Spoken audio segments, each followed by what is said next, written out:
नमस्कार दोस्तों, आज इस वीडियो के अंदर मैं एक नई सीरीज का एक नया एपिसोड एक नई वीडियो के साथ में लेके आया हूं। हमारी legal practical series episode number 4। याद रखिएगा, बहुत ही ज्यादा इंपॉर्टेंट मैं चीज आपको आज इस सेशन के अंदर या सीरीज के अंदर या वीडियो के अंदर बताने वाला हूं, बहुत ही ज्यादा। तो जितने भी हमारे लॉ ग्रेजुएट्स हैं जिन्होंने मन बना लिया है कि मेरे को लिटिगेशन में जाना है, जितने भी लॉ स्टूडेंट्स हैं जिन्होंने मन बना लिया है मेरे को लिटिगेशन में जाना है, और जो लोग एडवोकेट हैं अपनी जो प्रैक्टिस कर रहे हैं भाई, उनको भी ये चीज नहीं पता होगी। मैं अभी आपको ये चैलेंज देता हूं, आपसे एक क्वेश्चन पूछूंगा, अगर आप वो क्वेश्चन का जवाब बिल्कुल सही सही मुझे बता दोगे तो ये प्रूव हो जाएगा कि ऑब्वियसली आप ये बात जानते हो। नहीं जानते तो मैं पूरा का पूरा एक्सप्लेनेशन आपको बहुत अच्छे से दूंगा। एक छोटी सी बात यहां पे आती है कि अगर किसी भी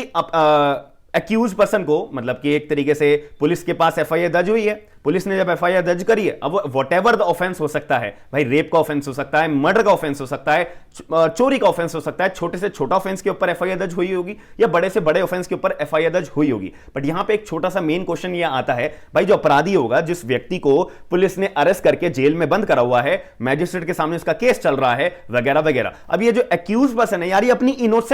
इनोसेंट अपने आप को प्रूव कैसे करेगा? ये एक दिमाग में बहुत ज्यादा दिक्कत आती है। और सारे के सारे एडवोकेट्स इसी चीज में तो लगे रहते हैं कि मेरे को अपने क्लाइंट को बचाना है, मेरा क्लाइंट निर्दोष है, मेरा क्लाइंट जो है कोई भी गलती नहीं कर रहा है वगैरह वगैरह, पुलिस ने जो है इसको अरेस्ट करके रखा हुआ है या XYZ। भाई अभी पुलिस को भी क्या पता, पुलिस ने तो जो प्राइमा फेसी के तौर पे इन्वेस्टिगेशन में जिसका नाम आता है, तो अगर वो कॉग्निजेबल ऑफेंस है और तो कॉग्निजेबल ऑफेंस अगर होगा तो पुलिस के पास पूरा अधिकार है। आपका 156 of the clause number 1 of the CrPC के अंदर की पुलिस का मन करेगा तो बिना मैजिस्ट्रेट के ऑर्डर लिए जो है यहाँ पे किसी भी व्यक्ति को जो है इन्वेस्टिगेट कर सकती है, किसी भी व्यक्ति को उठा सकती है, अरेस्ट कर सकती है वगैरह वगैरह। ये कॉमन बात है और ये बिल्कुल सही भी बात है, ठीक है। बट यहां पे क्वेश्चन आता है ना, मान लेते हैं जो व्यक्ति एक्यूज है ही नहीं या एक्यूज है बट वो इनोसेंट है। यहां पे मान लेते हैं कि एक रेप का ऑफेंस है। मैं आपको एक बहुत प्रैक्टिकल पॉइंट ऑफ व्यू से बताता हूं। एक लड़की ने एक लड़के के ऊपर रेप का चार्ज लगा दिया कि भाई साहब,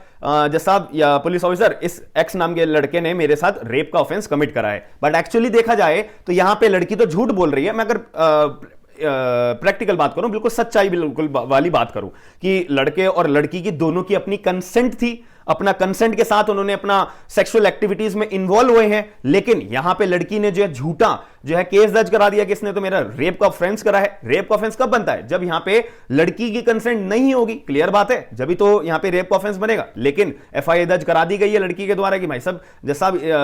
एक्स नाम के व्यक्ति ने मेरे साथ रेप का ऑफेंस कमिट करा है, क्लियर बात हो गई। बट यहां पे एक छोटा सा क्वेश्चन आता है ना, अब वो अपराधी क्या करेगा भाई अपने आपको इनोसेंट प्रूव कराने के लिए? यहां पे याद रखिएगा, उस एक्यूज्ड पर्सन को सबसे एक जरूरी चीज बहुत इंपॉर्टेंट अपने दिमाग में क्लियर करनी होगी। एज एन एडवोकेट के तौर पे आपको ये समझना पड़ेगा एक प्रैक्टिकल पॉइंट ऑफ व्यू से कि जो मान लेते हैं कि एक रेप का अपराध है, ठीक है। अब रेप के अपराध को जो कोर्ट में चढ़ने में, कोर्ट की प्रोसीडिंग्स आने में भाई सालों बीत जाते हैं। आज हियरिंग हुई है, अब नेक्स्ट हियरिंग कब होगी और नेक्स्ट हियरिंग में आपको अपराधी को बोलने का मौका कब मिलेगा वगैरह वगैरह। तो चलते चलते 1 साल 2 साल 3 साल बीत गए एग्जाम्पल के तौर पे, ठीक है। अब जो अपराधी होगा यार, उसके पास जो सबूत मिल जाने चाहिए थे, वो तो सबूत उसके लिए बहुत ही ज्यादा डिफिकल्टी हो जाएगी अपने आप को इनोसेंट प्रूव करने के लिए। तो एक सीधा तरीका क्या होता है, एक्यूज का जो वकील होगा वो क्या एक जरिया अपना सेफ साइड लेके चलेगा, under section number 91 of the CrPC. यहां की एक section number 91 of the CrPC की एप्लीकेशन लगती है कोर्ट के आगे, मैजिस्ट्रेट साहब के आगे। जो भी ट्रायल कोर्ट होगा वहां पे सीधा सबसे पहले हियरिंग पे या दूसरी हियरिंग पे ही जो वकील साहब होंगे उनकी जिम्मेदारी होनी चाहिए कि पहले वो सेक्शन नंबर 91 की एप्लीकेशन लगा दे। अब ये सेक्शन नंबर 91 की एप्लीकेशन है क्यों लगानी पड़ती है? कॉमन सेंस से सोचिए ना, अगर मान लेते हैं कि लड़का और लड़की दोनों अपने होटल में गए हैं स्टे करने के लिए, और वहां पे अगर सेक्सुअल एक्टिविटी के अंदर वो इन्वॉल्व होते हैं और यहां पे लड़की अगर झूठा केस फाइल कर देती है, इस सिचुएशन में यहां पर सबसे जरूरी चीज क्या होगी? कॉल रिकॉर्डिंग, कि भाई लड़के ने और लड़की की दोनों की आपस में कॉल रिकॉर्डिंग, दोनों की आपस में कंसेंट, सीसीटीवी की फुटेज, ठीक है, दोनों की कॉल लोकेशन, दोनों का जो लड़की का कोई भी एक्टिविटी होगी कि वो जो है कॉमन सेंस से बताओ, सीसीटीवी में साफ दिख रहा है अगर कि लड़की जो है बिल्कुल हैप्पी है, लड़की को जो है कोई भी फोर्सफुली कोई भी इंडल्जमेंट नहीं करा गया है, तो यहां पे क्या यहां पे रेप का ऑफेंस एक तरीके से बनेगा या नहीं बनेगा? सीधी बात है। अगर मैं एक प्राइमा फेसी की बात करूं तो जहां पे अगर लड़की बोल रही है भाई मेरे साथ रेप का ऑफेंस हुआ है, तो उस टाइम पे जो कंडीशन होती है लड़की की या उस टाइम पे जो सिचुएशन होती है बहुत ज्यादा हार्श सिचुएशन होती है पर्सन के लिए। तो ऐसे सिचुएशन में जब सीसीटीवी कैमरे में दिख रहा है जी गिफ्ट लिए जा रहे हैं, गिफ्ट दिए जा रहे हैं, बेकरी शॉप में केक लिए जा रहे हैं, वगैरह वगैरह। ये मैं केस को आपको एक फॉर्मलाइज करके बता रहा हूं जिससे कि आपके दिमाग में एक एक चीज क्लियर हो जाए। अब इस सिचुएशन में यहां पे section number 91 of the CrPC की एप्लीकेशन मूव होगी कि जज साहब आप जो है मेरी सेक्शन नंबर 91 एप्लीकेशन को एक्सेप्ट कर लीजिए, ताकि आप जो है ऑर्डर कर दीजिए कि होटल वाले को बोले कि भाई ये जो सीसीटीवी फुटेज है इस दिन की ये डिलीट ना करे, और जो कॉल रिकॉर्डिंग है उसको जो नेटवर्क ऑपरेटर है उनको बोलिए कि भाई ये कॉल रिकॉर्डिंग जो है या ये कॉल लोकेशन जो है ये जो है डिलीट ना करे, कॉल रिकॉर्ड या सीसीटीवी या कॉल लोकेशन या XYZ कोई भी जो रजिस्टर्ड रिकॉर्ड्स हैं ये डिलीट ना हो। क्योंकि आप लोग भी जानते हो ना भाई, हर जगह पे जो हमारे रिकॉर्ड होते हैं, सीसीटीवी के रिकॉर्ड्स होते हैं, वो एक लिमिटेड टाइम के लिए होते हैं। 6 महीने के लिए बंदा, एक होटल वाला जो है या एक और कहीं पे भी आप जाओगे तो 6 महीने तक की अपनी रिकॉर्डिंग रखते हैं, 1 साल तक की अगर मैक्सिमम रिकॉर्डिंग रखते हैं। ये थोड़े ना है कि आपका 2-2, 3-3 साल की रिकॉर्डिंग अपने पास रखेंगे। तो अगर मान लो एक्यूज की जो हियरिंग है या केस चलते चलते 2 साल बीत गए, 3 साल बीत गए, तो जो उसको रिकॉर्ड सीसीटीवी फुटेज से वो प्रूव कर सकता था अपने आप को इनोसेंट, तो वो प्रूव कर ही नहीं पाएगा। क्यों? क्योंकि जब उससे एक्यूज से बोला जाएगा कि भाई अपने आप को इनोसेंट प्रूव करो, वो बोलेगा कि जैसा आप सीसीटीवी, अब सीसीटीवी के पास मांगने जाओगे होटल वाले के पास, वो कहेगा भैया हमने तो सीसीटीवी हटा दी, डिलीट कर दी, रजिस्टर का रिकॉर्ड अगर कोई मांगने जाएगा कि भाई हमने तो रजिस्टर फेंक दिया, 2-2, 3 साल के रजिस्टर कौन संभाल के रखता है। तो सबसे पहली बात, अगर एक्यूज को लगता है कि भाई मैं इनोसेंट हूं और मेरे पास ये सबूत है, तो सबसे पहला उसका काम ये होना चाहिए, अपने